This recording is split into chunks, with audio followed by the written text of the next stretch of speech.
श्रीकृष्ण परब्रह्मणे नमः। श्री भगवद्गीता अथ द्वितीयोऽध्यायः सांख्ययोगः। రెండవ అధ్యాయము 66వ శ్లోకం.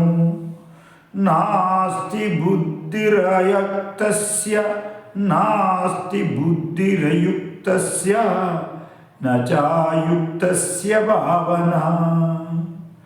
నాస్తి బుద్ధిరయుక్తస్య నచాయుక్తస్య భావనా.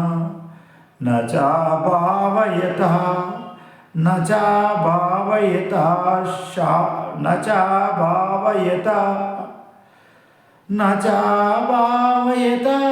శాంతస్య నచా భావయత శాంతిరశాంతస్య కుతః సుఖం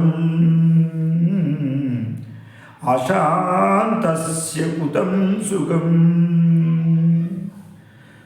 మనసేంద్రియాలను నిగ్రహించలేని వారికి వివేకము కలుగదు.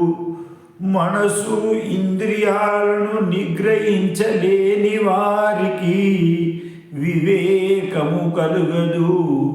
వివేకము యుక్త భక్తి భావన లేని వానికి వివేకయుక్త భక్తి భావన లేని వారు ఆత్మచింతన చేయలేరు.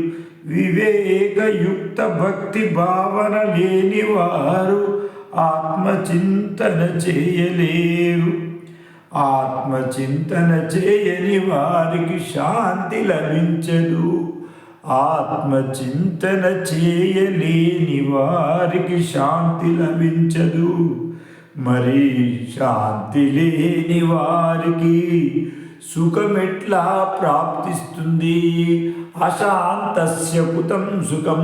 అశాంతి కలిగి ఉన్నచో సుఖమెట్లా పొందుతారు? కావున భగవద్గీత రోజు చదవండి, వినండి. ఈ వీడియోని షేర్ చేయండి, శ్రద్ధగా వినండి, దీన్ని శ్రద్ధగా చదవండి. గీత చదివితే రాత మారుతుంది. హరి ఓం తత్సత్.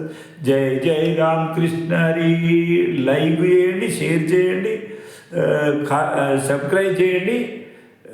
తర్వాత భగవత్ కృప పొందండి. హరి ఓం తత్సత్.